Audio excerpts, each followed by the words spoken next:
What does wealth truly look like? Is it a number on a screen, a headline in a financial journal, or is it something more tangible, something you can see and feel? For many, the image of affluence is painted with broad, dramatic strokes. It arrives on the whisper of a private jet, touching down on a secluded airstrip, far from the clamor of commercial terminals. This is the sound of frictionless travel, of a world where time and distance bend to the will of the individual. It glides across azure waters, a gleaming white megayacht, anchored in a sun-drenched harbor, a floating palace of bespoke luxury. These are not just symbols of prosperity, they are the physical manifestations of an economic force so powerful it creates its own gravity. It towers over cities, in soaring skyscrapers that pierce the clouds, monuments of glass and steel that reshape skylines and house the engines of global commerce. Wealth is a silent language spoken on the world's most exclusive streets, where heritage brands and haute couture are the local dialect. Across the globe, there are places where luxury is not the exception, it is the very fabric of everyday life. These are the epicenters of financial might, modern-day kingdoms built on fortunes beyond imagination. We often try to measure this power in simple terms. We count the billionaires, we track the median income, or we calculate the staggering value of real estate. These metrics give us a snapshot, a single frame in a much larger film. But the true anatomy of affluence is more complex. It's the quiet transaction in a private viewing room, where a masterpiece of art becomes a new class of asset.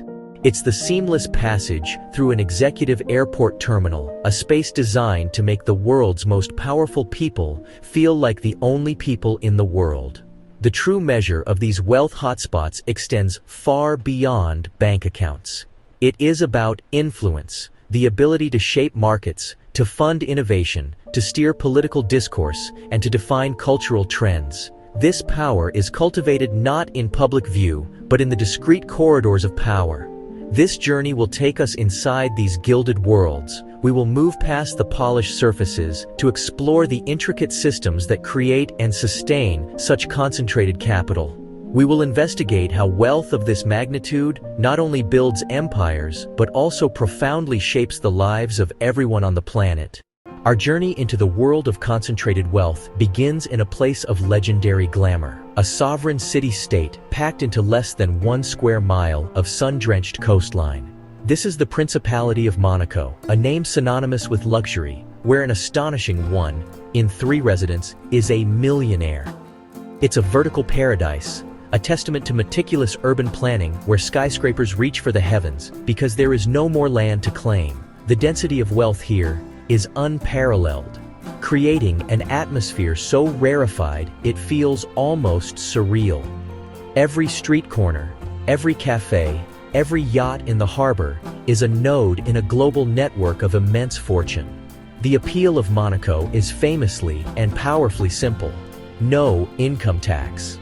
This policy, established in the 19th century by the ruling Grimaldi family, was a masterstroke that transformed a sleepy coastal town into a global financial haven. It's a fiscal paradise designed to attract not just money, but the people who control it. The Monte Carlo Casino stands as the glittering symbol of this strategy, a place built to fund the state through the indulgences of wealthy foreigners, while its own citizens are famously forbidden from gambling within its walls. This foundational principle has shaped every aspect of life here, creating a self-perpetuating cycle of prosperity. Life here runs on a different plane, with a social and economic calendar dominated by world-famous events that draw the global elite. The Monaco Grand Prix is the crown jewel, a thrilling spectacle where the city itself becomes the racetrack.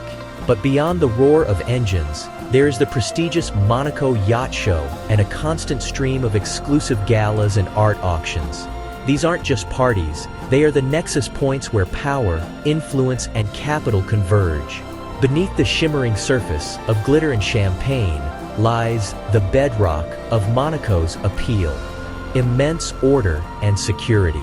The Principality boasts one of the highest police-to-resident ratios in the world, complemented by a state-of-the-art 24/7 video surveillance system covering the entire territory. This isn't just about preventing crime, it's a core value proposition. It allows the ultra-wealthy to enjoy their lifestyle with an unparalleled peace of mind, free from the concerns that might follow them elsewhere. This promise of absolute safety is, for many, the ultimate luxury. We now cross the Atlantic to an island that has long been synonymous with American old money prestige and dynastic wealth: Palm Beach, Florida. This is not the flash of Miami. It's a more established, quieter form of affluence, where fortunes have been cultivated over generations. The island itself is a meticulously landscaped barrier against the outside world, a place where privacy is paramount and discretion is the unspoken rule. The estates here are not merely houses, they are dynastic compounds, sprawling properties passed down through generations of America's most famous industrial and financial families. Names like Rockefeller, Vanderbilt, and Kennedy are woven into the very fabric of the island. These homes, shielded by lush landscaping and private security, are sanctuaries where family legacies are preserved and futures are planned, far from public view. Today, Palm Beach is also a magnet for a new generation of billionaires, particularly from the worlds of finance and tech. They are drawn by Florida's favorable tax laws, no state income, estate, or inheritance tax, and the island's well-established reputation for privacy and exclusivity. This influx of new money has supercharged the local economy, driving real estate prices to astronomical levels and adding a modern, dynamic layer to the island's traditional social scene. It is a carefully constructed bubble, a gilded sanctuary designed to provide a life of unparalleled comfort and insulation from the outside world. From the private beach clubs and exclusive golf courses to the members-only social establishments, every aspect of life is curated to cater to an elite clientele. This creates a powerful sense of community among its residents, but also a profound separation from the realities of the world just across the bridge. Our next enclave is a seasonal kingdom, a place whose identity transforms with the calendar: the Hamptons. For generations, this string of seaside communities on Long Island has served as the quintessential summer playground for New York City's Wall Street elite and cultural tastemakers. It's a place defined by its relationship with the city, an escape, a reward, and a parallel universe just a few hours away. Here, financial titans and corporate lawyers trade their pinstripe suits for linen shirts, and the concrete canyons of Manhattan for windswept dunes and salty air. The migration begins each Friday afternoon, a mass exodus of luxury vehicles heading east. This weekly ritual is more than just a commute. It's a decompression, a shedding of the city's intensity for the carefully cultivated leisure of the coast. But leisure in the Hamptons is rarely idle. The summer season is a whirlwind of social obligations, a highly structured circuit of events, from polo matches in Bridgehampton to high-profile charity benefits in Southampton. These gatherings are the engines of the Hamptons' social and professional life, where business deals are discussed over cocktails, and influential networks are reinforced against a backdrop of manicured hedges and ocean views. But this seasonal influx creates a tale of two Hamptons. For the locals who live and work here year-round, the summer brings crushing traffic that can turn a 10-minute drive into an hour-long ordeal. The demand from wealthy second homeowners causes a skyrocketing cost of living, pushing out the very service workers the community depends on. It's a complex and often tense reality hidden just behind the glamorous facade. From seasonal playgrounds, we journey to a place of timeless elegance, Lake Como in Italy. For centuries, this has been an aristocratic retreat, where deep blue waters reflect the grandeur of the Alps. The villas here are not just homes, they are historic palazzos, architectural masterpieces with botanical gardens that cascade down to the water's edge. It's a haven for those seeking privacy, natural beauty, and a connection to a long history of European high culture. And for the winter months, the elite migrate to the alpine sanctuary of Gstaad, Switzerland. This charming village transforms into a high-altitude hub of wealth, where luxury brands line the main promenade, and the social scene revolves around exclusive ski clubs and Michelin-starred restaurants. Gstaad offers a unique blend of rustic charm and extreme luxury, all underpinned by the legendary stability and discretion of the Swiss financial system. It's a place to see and be seen, but on one's own terms. Finally, we return to the US, to a zip code known the world over, 90210, Beverly Hills. While part of the sprawling Los Angeles metropolis, it operates as its own city, a meticulously maintained enclave of wealth, originally fueled by the glamour of Hollywood's golden age. Today, it's a global destination for entertainment moguls, tech entrepreneurs, and international billionaires. The manicured perfection of its palm-lined streets and the unparalleled luxury of Rodeo Drive represent a very public-facing vision of the billionaire lifestyle, yet one that is protected by its own police force and a fierce commitment to residential privacy. These enclaves, whether on a coastline, in the mountains, or in the heart of a city, are more than just collections of expensive homes. They are carefully engineered ecosystems designed to cater to every need of the ultra-wealthy, offering a combination of security, exclusivity, and community that allows capital to exist in a world of its own. We now shift from private enclaves to the bustling hearts of global commerce, the command centers of the world economy. These are not merely cities, they are powerful ecosystems designed to attract, concentrate, and multiply wealth on a colossal scale. Our first stop is a metropolis willed into existence from the desert sands, Dubai, a city of audacious ambition, defined by its relentless pursuit of superlatives. In a strategic pivot away from oil dependency, Dubai didn't just build a city, it engineered a global brand of futuristic luxury. It became a magnet for international capital by creating a frictionless business environment, offering specialized free trade zones and the powerful allure of zero personal income tax. This model has attracted not just corporations, but a new class of global elite seeking a high-octane, low-regulation lifestyle. The lifestyle is one of aspirational luxury and curated spectacle. It's a place where the impossible is made routine, where residents can ski on an indoor mountain in the morning and dine overlooking the Arabian Gulf in the evening. This manufactured reality is central to its appeal, offering a seamless experience of consumption and leisure, insulated from the complexities of the outside world. However, this gleaming facade of rapid growth is built upon the labor of millions of migrant workers. Their living conditions often stand in stark, uncomfortable contrast to the city's opulence, raising profound questions about the true cost of creating a 21st century paradise. This duality is the unspoken tension at the heart of Dubai's economic miracle. Following Dubai's playbook, a new generation of Middle Eastern hubs is emerging with even grander ambitions. In Saudi Arabia, Riyadh is undergoing a monumental transformation, fueled by its Vision 2030 plan to diversify its economy. Mega projects like the King Abdullah Financial District aim to establish the city as a dominant force in regional finance.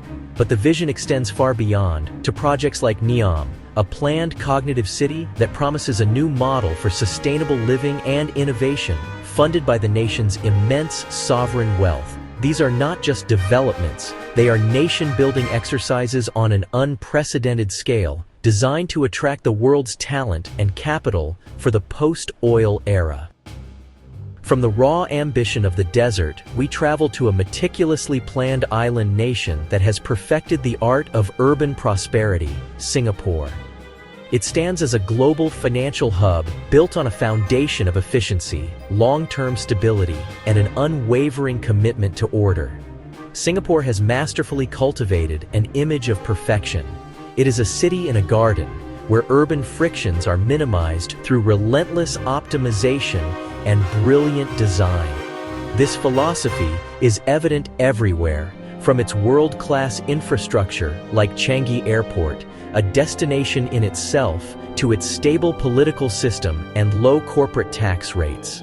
This predictable, high-functioning environment has made it the preferred Asian headquarters for thousands of multinational corporations, serving as a secure gateway to the continent's dynamic markets. But this highly managed utopia comes with a social contract. The cost of living is exceptionally high, placing immense pressure on its citizens. The social environment is tightly controlled, with laws that prioritize collective harmony and social stability over individual expression. It's a trade-off that has produced incredible prosperity, but one that shapes every aspect of life in the Lion City. While new hubs rise, the traditional centers of global finance, New York and London, continue to wield immense power. Their wealth is not just in their skylines, but in their density of human capital. These cities are home to the world's highest concentration of hedge funds, investment banks, and law firms. Wall Street and the City of London are not just locations. They are deeply entrenched networks where deals are made and global markets are moved. Their dominance is built on centuries of history, legal precedent, and an unparalleled ecosystem of talent that continually attracts the brightest minds in finance, creating a self-perpetuating cycle of wealth and influence. Now we return to Europe, to a city whose name is a byword for a different kind of wealth, one based not on spectacle, but on secrecy and quiet prosperity. Zurich, Switzerland. Unlike the futuristic skylines of Asia or the frenetic energy of New York, Zurich's wealth is rooted in centuries of financial tradition. It was built on the pillars of Swiss political neutrality, a strong currency, and an unwavering, institutionalized commitment to discretion. This reputation for stability has made it the global center for private wealth management, a safe harbor for fortunes from around the world seeking preservation above all else. The lifestyle here reflects a culture of quiet quality and understated excellence. The city is impeccably clean, safe, and efficient, consistently ranking among the highest in the world for quality of life. Wealth in Zurich isn't flaunted, it's enjoyed through precision engineering, pristine nature, and personal security. It embodies a mature, institutionalized prosperity that feels as permanent and reliable as a Swiss watch. Our final global city is a place of intense energy and stark contrasts, Hong Kong. A hyper-dense metropolis squeezed between mountains and sea, it remains one of the world's foremost financial powerhouses, a vertical city of breathtaking ambition. Here, extreme luxury and dense everyday life are crushed together in a unique urban fabric. You can step out of a Michelin-starred restaurant in a gleaming skyscraper and moments later, be immersed in the bustling, chaotic energy of a traditional street market. This constant juxtaposition between the world of high finance and the vibrant grit of street-level commerce defines Hong Kong's singular character. It is a city of perpetual motion, fueled by a relentless drive for success. This extreme concentration of wealth on a small, constrained territory has created the world's most expensive housing market. For the vast majority of residents, living space is an almost unimaginable luxury, with families packed into tiny, costly apartments. This acute housing crisis is the most visible manifestation of the city's staggering inequality, a daily reality that stands in sharp relief against the shimmering skyline. Despite facing new geopolitical realities, Hong Kong remains a potent vertical symbol of concentrated capital. It is a testament to the power of finance to shape a landscape, a city where space itself is the ultimate luxury, and the ceaseless pursuit of prosperity pushes its physical and social limits ever further. We now leave the dense cities for sanctuaries of seclusion. First, Saint Barthélemy, or Saint Bart's, a chic Caribbean playground where access is part of its exclusive charm. It blends the laid-back charm of island life with the effortless sophistication of the French Riviera. The culture is centered around a very specific kind of beach lifestyle, where overt fandom is frowned upon, allowing high-profile guests to relax with a degree of normalcy. Our final stop is a place of radical exclusivity, Mustique, a small, privately owned island in the Grenadines. It is not a destination, it is a private club. Here, rock stars and royalty mingle anonymously. The island's ethos is to shed all outside formalities.